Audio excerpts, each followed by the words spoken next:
OK, dans cette vidéo, nous allons discuter la méthode de différence divisée de Newton pour l'interpolation d'une fonction. Mais qu'est-ce que c'est l'interpolation? On peut voir dans la figure ici. Parfois, on a les données discrètes, comme ça. On a une variable dépendante qui dépend sur une variable indépendante. C'est souvent le cas où la variable indépendante, c'est le temps. Et par exemple, le y peut être la position. Peut-être, par exemple, il y a un objet perdu qu'on veut trouver et on a vu cet objet pour quelques temps discrets. On l'a vu ici, ici, ici et ici. Et nous voulons savoir la position de cet objet entre ces temps discrets. Mais si j'ai une fonction continue f de x,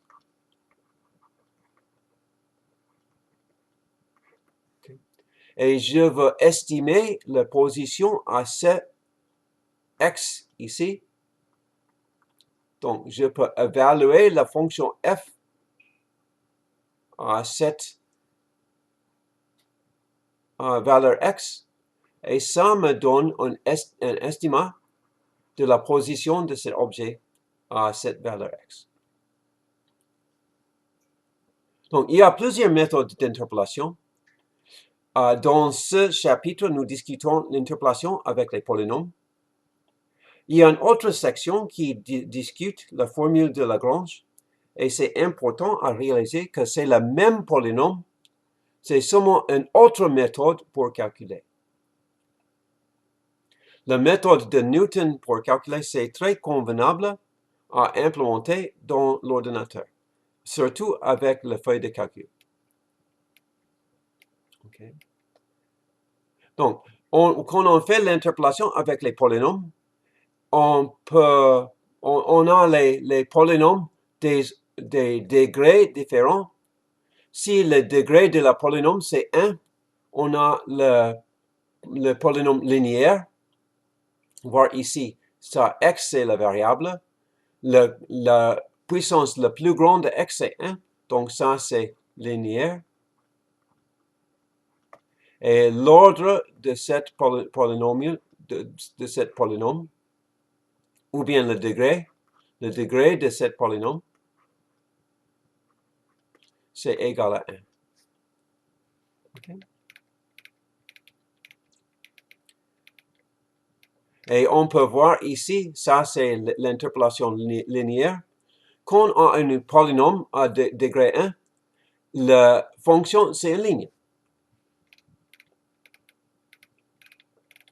Okay. Et il donne un exemple pratique avec l'interpolation linéaire. Avec l'interpolation linéaire, entre les données, on prend les lignes comme ça.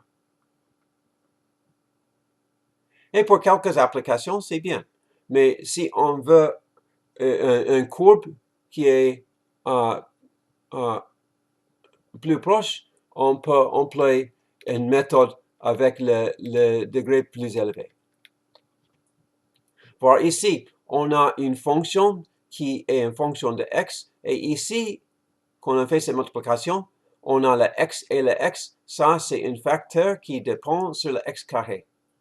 Donc ici, on a le degré de cette polynôme est égal à 2, ça c'est l'interpolation quadratique.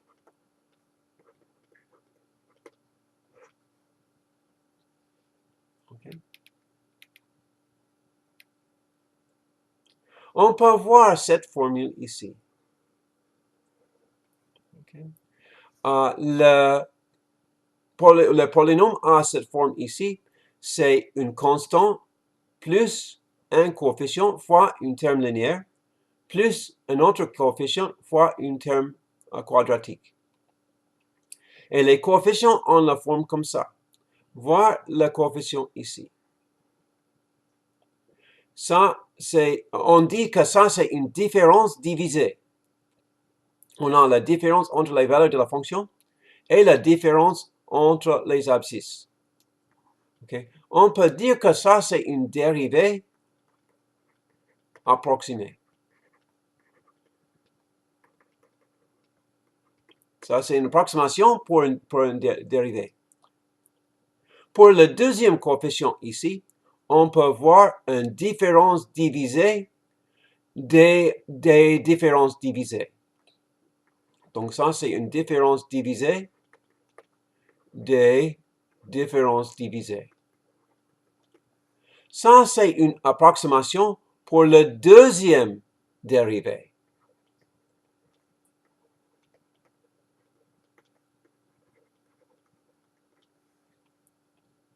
En cette façon, on peut voir une similarité entre cette formule et la formule de Taylor.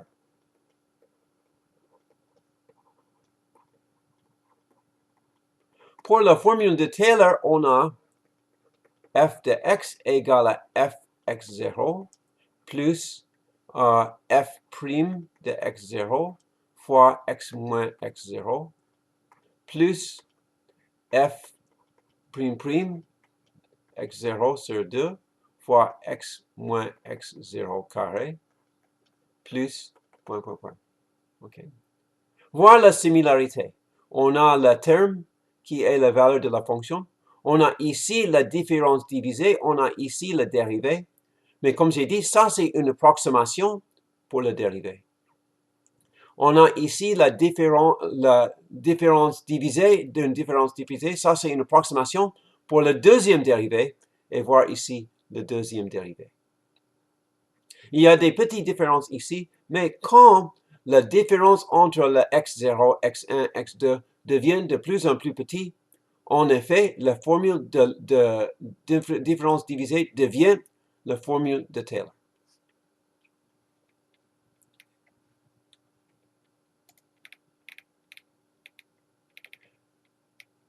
Mais en pratique, comment implémenter cette méthode? On a ici une description. En général, on peut prendre un degré m et on peut voir ici ou bien un degré n et on peut voir ici la forme générale b0 plus b1 fois terme linéaire plus point plus bn fois une terme de degré.